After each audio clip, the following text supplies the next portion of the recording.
He actually said it for me. Crazy. Ooh, wait, chat. Would you rather or Texas Chainsaw Massacre?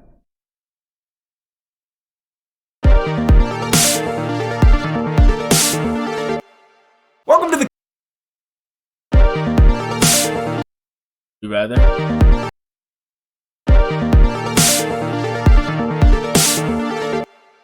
Welcome to the Kill Count, where we tally up the victims in all our favorite horror movies. I'm James A. Janice, and today we're looking at Would You Rather, an indie thriller released in 2012. Would You Rather is a death game movie, which have been quite popular lately, with the most successful modern iteration, of course, I think Netflix's Squid Game Season 2 is about to be Just like with fire, Squid Game, like Would You Rather functions as a statement on class, showing how the wealthy often treat the disadvantaged as playthings, exploiting their tough situations for amusement. Though it's a common theme in storytelling, it was extra salient when this movie was released, premiering at Screamfest a year after Occupy Wall Street occurred. Like the Blumhouse film Truth or Dare, Would You Rather started as a mere movie title. Writer Stephen Schlachtenhaufen texted it to director David Guy Levy, and within a month they had a few pages of the script and $500,000 in financing. Their resultant low-budget bottle film is one of the most miserable movies I've ever seen. But I don't mean that in a bad way. I always try to judge a film based on what it's trying to do. Would You Rather is trying to make you feel totally devastated, and by that measure, it's a resounding success. Jeffrey Combs, one of my all-time favorite screen performers, gives a performance as memorable as his iconic turn in Reanimator. Dr. Herbert West was an unethical anti-hero, but Shepard Lambrick is one of the most despicable characters from any film I've ever covered on this channel. The glee with which he lords his power over his victims is disgusting. Surrounding him is an exceptional cast, playing characters who find themselves in an unwinnable power struggle for survival. This is a damn good movie, and boy is it difficult to watch. Might be easier to get through with a fine glass of wine, so thank goodness for today's sponsor, Bright Cellar. Commentate, get yourself some coffee, not no wine. What the fuck? Or start talking about the kills. Good answer. Let's get to them. What do I build?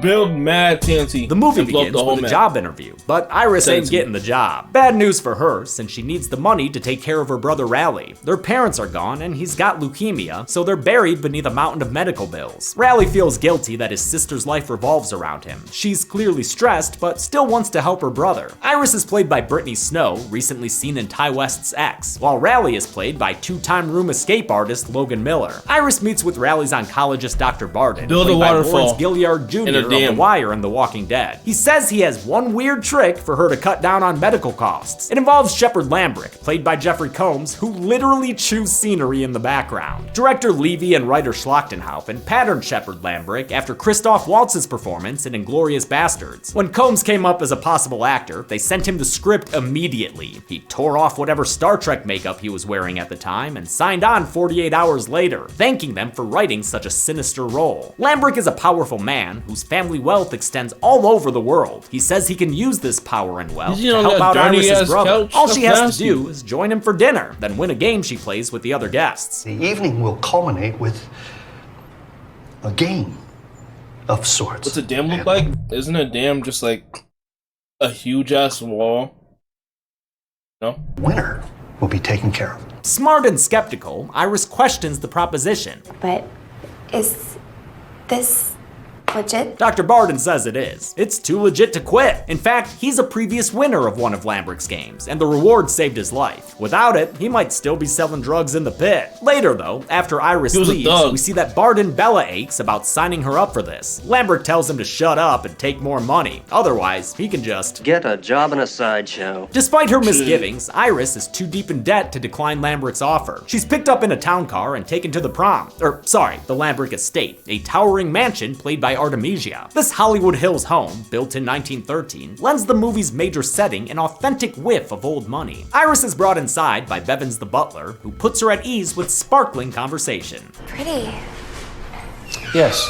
She is the 8th and final participant to arrive. Two of her fellow gamers, Lucas and Cal, are friendly and introduce themselves to her. You can tell Lucas likes her since he busts out the thesaurus. As you can see, they're not exactly gregarious. Indubitably. Iris eyeballs the competition with insight from her new clique. Wheelchair user Linda, played by shameless laundromat owner got the black man winning. Gambling man Peter, played by trailer park patron saint Rob Wells. Standoffish Amy, played by former adult film star Sasha Grey. Conspiracy-minded Conway, played by Chud Hunter John Hurd, and Iraq War veteran Travis, played by Madman Charlie Hoffheimer. I know that's a lot all at once, but don't worry, we'll have plenty of time to get to know them, or most of them. Iris, Lucas, and Cal toast their fast and not at all ill-fated friendship. They and the others are forced to hand over their phones and wallets, then are seated at the banquet table to kick off the night's events. Shepard Lambrick appears from beyond and introduces Julian, his fuckboy fail son. This character was crafted specifically. I know that nigga! Yo, if y'all watch Gotham, watch Gotham. He's Penguin in Gotham. It's fire. For Robin Lord Taylor, who seemed like one of the best parts of Gotham from what little I saw. He's perfectly detestable here as well. Julian has his father's psychopathy mixed with a big dash of incompetence. That's what we call the old Joffrey Baratheon. Wine and a fancy dinner are served, but it's meat-based, a problem for the vegetarian Iris. This inspires Lambrick to play a demo of their game. Dr. Mordred wants Iris to eat the meat. I refuse to accept that you don't have a price. Yeah, come on, lady. Eat that meat! After a bit of back and forth, Iris finally breaks down for $10,000, as if his flex of money wasn't insulting him.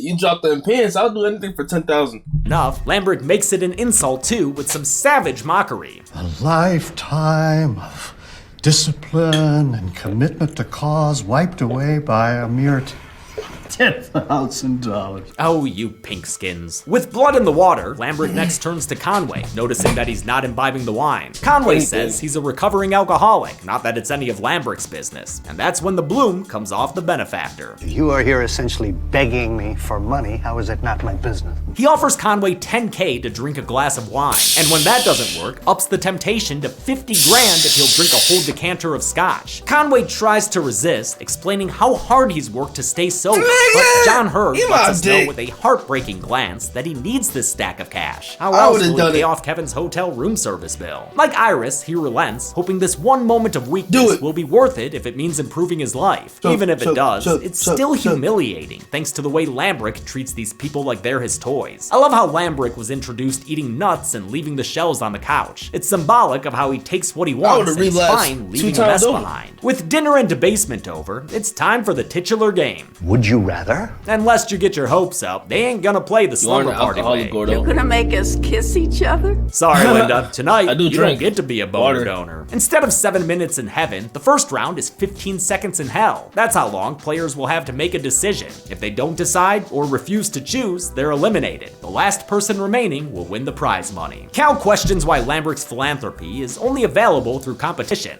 Couldn't you help all of us? Why does this have to be a game? Because, dude, this maniac in a mansion sucks. He'd rather run a social experiment and break people down for shits and gigs than actually put his limitless wealth towards helping to improve their lives. He gives them all one final chance to leave. Conway briefly considers going home alone, but the thought of more money keeps his butt in his seat. His butt changes its mind when he sees a car battery rolled in by Bevins, who Lambrick reveals is a former MI5 interrogator. With that information, Conway goes to leave, but Shepard says that offer has expired, and he means it. With that, the game has officially begun. I guess you could call that the shot John Hurd around. Should've took the 50,000. The world. This inflection point is so impactful, even though we knew it was gonna happen. Especially today, when death game movies are everywhere, and this tragic turning point always occurs the first time someone gets killed. Would y'all I just leave or love would the way y'all the stay? audio drops out as these actors do a great job selling how He terrifying didn't even know this this will be. happened. Once everyone is coerced back into their seats, Lambrick goes over the rules for this first round of the game. It's Dr. Vannicutt's electroshock therapy. Each player will be given the choice to jolt a neighbor in the brain, or instead ride the lightning themselves. Why the black guy gotta do it first? Cal is first up to zap, having to choose between himself and Amy. He takes the gentleman's way out and eats voltage. If his violent reaction seems especially genuine, that's because actor Eddie Steeples volunteered to get tased so he would be familiar with the pain. Is that horrible? Yes. Amy's no shrinking Violet de Winter, and her joy shows that she's not here to make friends. She doubles down on her killer instinct by choosing to shock Linda before the question can even finish his question. Linda is next, and unable to face a second jolt, she opts to fry Peter, but that feels like his brain is short-circulating. The reactions from the other actors here are authentic in their own way. Director Levy would scare them with the sound of a real taser during takes. Next up, Lucas and Travis are in the hypothetically hot seats. Good guy Lucas says he'll take one for the team, so Travis obliges obliges and sends the current his way. Lucas then chooses to shock himself a second time instead of passing it on to Iris. Unlike the smirking Amy, Lucas wants the players to band together and look out for each other. For the final decision of Jumper Cable Chicken, Iris lends Cal some kindness and takes the hit instead of subjecting him to a double dip. Lambrick applauds their Duracell-like durability. Oh my gosh, and that's steps actually away kind of to scary. ready the next challenge. It's like some of the players start nerve-wracking. to plot how they can group up and get out of there. But before anyone can act on anything, Julian pops in to say hello. His opinion, like his father's, is that these people deserve what they get. You know, you agreed to be here. Comments like this from the Lambrick men play into the themes of classism and power dynamics within capitalism. Sometimes people choose to do things so they and their loved ones can survive, but when the choice is life or death, is there really any choice at all? Travis the vet insults Lambrick the Lesser, earning a spot on his shit list. Feller gets so worked up, he starts yelling at the top of his tiny little lungs. He tells the house staff to give the dining room a Patrick Bateman makeover. These plastic sheets are for round 2, where players will have 30 seconds to choose between the pick and the stick. They can either stab one player in the leg or beat another with an African whipping staff. A jamba. If you whip the black guy, I swear.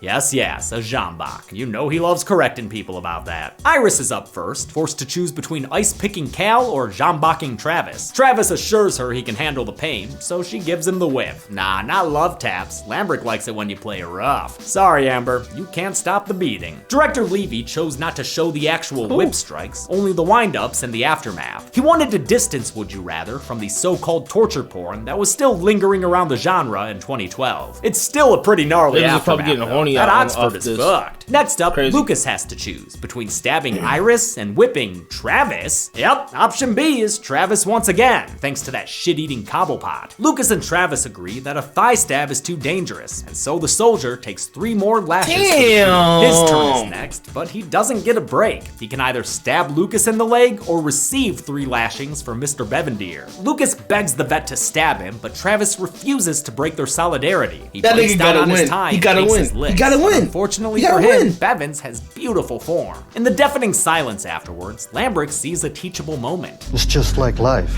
isn't it? Nigga, give me Stabbed by 100 ice grand, pick or bro. Beaten by Jambak? There's no do-overs. Oh, that was my second guess. Next up is Peter, who can either whip the motionless Travis or stab Linda. The shrewd gambler reasons that Travis is close to death and asks Linda if he can stab her thighs. You know what would have been crazy if this nigga, oh my gosh, imagine if there was a black guy that was just getting chosen the whole time. That would have been crazy. But why? Why they fucking with Travis like that, bro?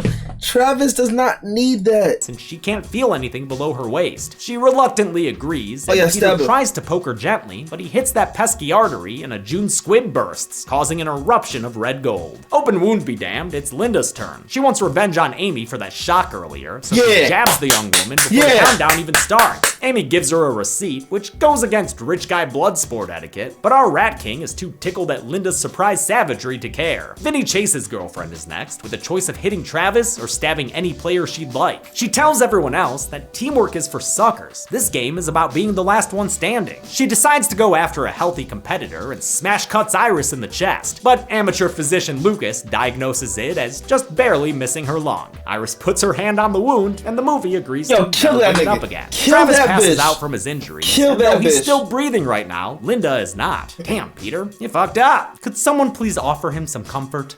Stabbed an old woman, Peter. That's not helping, nasty man. Confirmed by Bevins, Linda dies from the stab wound in her thigh. Iris cries as Linda's wheeled off to the big Nebraska in the sky. The last to play in this round is Cal, who must poke Lucas or put Travis out of his misery. With Amy's survival of the fittest theory weighing down on him, he opts to kill the mostly dead man. The goody two-shoes side of the table disagrees with his decision, but Cal doesn't see it as much of a decision at all. He lays into Travis until he's basically dead. Bevins does say he's got hours or even days left before he bleeds out, but his body is removed to die with dignity in a broom closet somewhere, so for our purposes, he's going on the count. As Shepard begins planning the next round of the game, the remaining players see an opportunity. On the count of no! They start fighting for their lives, except for Amy. She just watches without helping. Cal beats a guard with a jambak, Peter chases Julian under the table, and Lucas proves he's good at guard grappling. Iris stabs a guy, and with Lucas's encouragement, bails on this lame-ass party. Low key, I kind of want to see the game keep on going. I'm not gonna lie.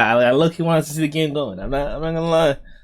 The fact that the plot went there, No finger foods or nothing. Cal decides to take that Jambak and violate Lambrick's territorial bubble. Unfortunately for him, Lambrick brought a gun to a Jambak fight. With this decalibration, the insurrection is put down. It's a quick, cruel snuffing out of this movie's one moment of hope. Lambrick sends Bevins to find Iris, and Julian volunteers to help. She runs around, looking for an exit and avoiding Alfred Hitchcock, but eventually Julian finds her. Against his daddy's directions, Julian assaults Iris and tries to rape her, telling her he can get away with it because she's powerless. No one is gonna believe you, okay? No one. Iris fights back by kneeing Julian in his Lamborghini and stabbing him in the leg with the ice pick. This movie has more thigh trauma than a KFC. And hey, no matter what else happens in this movie, at least we got to see this fucker get stabbed. Out of absolutely nowhere, Dr. Barden shows up to help. Okay, it wasn't really out of nowhere. Throughout the movie, we've been checking in with him as he drinks out of guilt for handing Iris over to that tainted cheat. He drove himself over to the Lambrick estate and broke in to ask, "Where the fuck is Iris?" "We're the girls, Shep." Bing bang boom, now we're back in the present.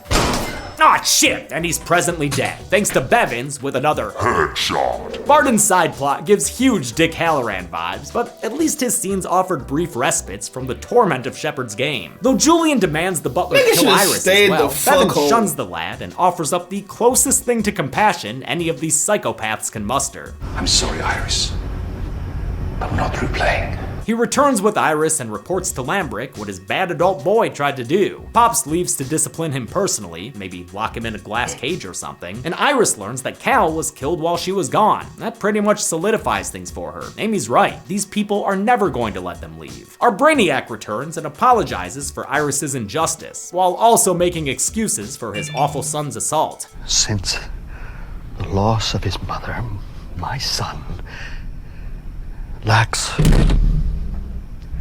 restraint. Moments like this are probably what Lambrick uses to convince himself he's not a bad guy. He is, of course, a true blue grade A piece of shit. But Jeffrey Combs' performance gives the character a nasty self-righteousness. Seriously, Combs is having a ball in this role, and it's the only thing that keeps this movie from being impossibly dour to watch. Round 3 could be called the Donkey Kong round, because it's all about that barrel, motherfuckers! This one pits the pendulum between the known and the unknown. The players can choose to spend 2 minutes underwater in the barrel, or face a unique mystery challenge hidden inside the envelopes in front of them. What y'all taking? What y'all taking, chat? What y'all taking? I could do it underwater. I could hold my breath for 2 minutes. That's just light. First, and he gives a long Vicini-like explanation of game psychology. When he's done, he chooses the envelope, revealing a picture of a firecracker. He's gotta hold it as it goes off, so worst case Ontario, he gets a little burn. Except, this ain't no lady fingers. It's a quarter stick of dynamite that Bevins tapes inside his fist. Lambert distances himself as the fuse is lit, which was actually done to protect Combs' wardrobe. That suit was on loan and production didn't have a spare. Lambrick points out that Peter might get lucky with the dud, but unfortunately for this gambler, the house always wins, and his fingers wind up all over the walls.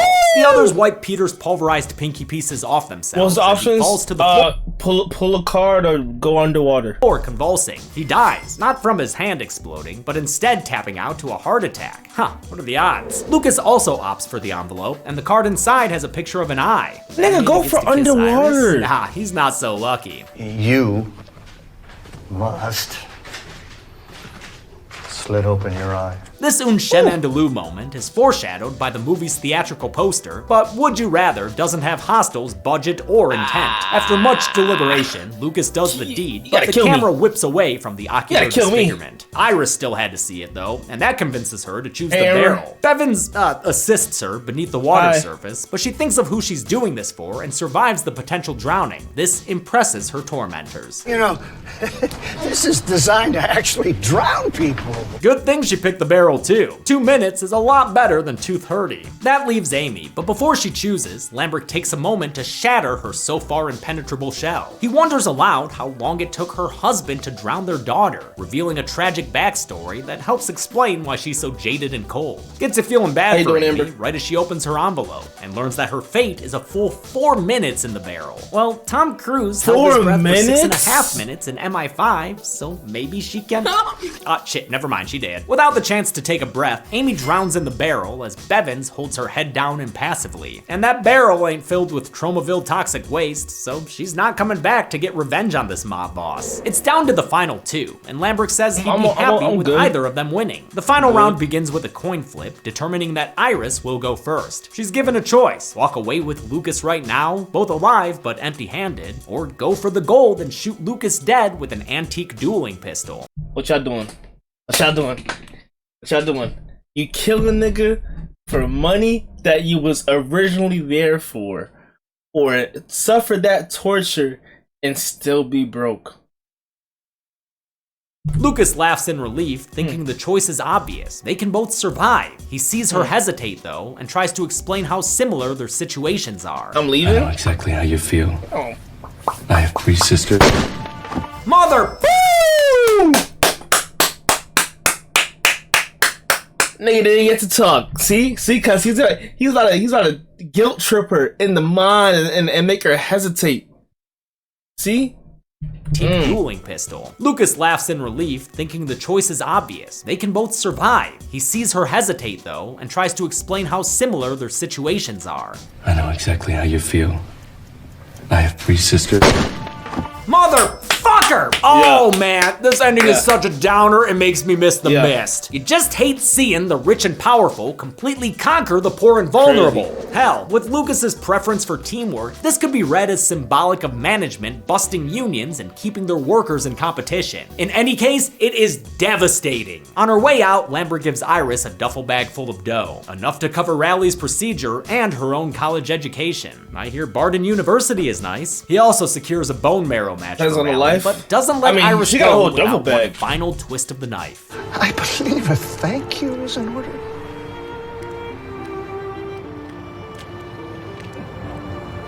Thank you, Mr. Lambert. Oh, please.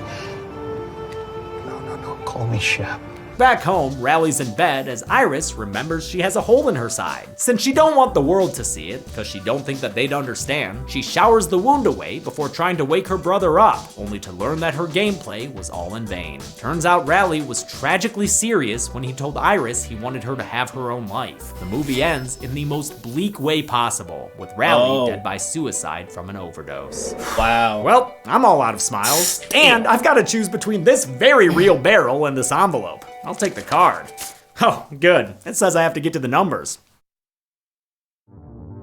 Jeez, man, that shit was 9 people died in Would You Rather, and sadly, none of them were the bastards in charge of the game. Of the 9, 2 were women and 7 were men, giving us a more than 2-to-1 ratio of dude victims. Just for funsies, here are the previous kill counts with the same victim count and gender breakdown. I don't know. With a runtime of 93 minutes, that left us with a kill on average every 10 1/3 minutes. All that for nothing? I mean, she did do all that for nothing, but she still got the money, though. Kill to Conway. It may not be that grandiose, but it's the kill that kicks things off, and I think it's done really well. Traumatizing stuff right there. Dull machete for lamest kill will go to Peter, who maybe could have kept playing if he had kept better cardiovascular health. And that's it. Would You Rather came out in 2012, and despite its low budget, I think it holds up 10 years later as an effective, if completely dreadful, movie. Until next time, I'm James A. Janice.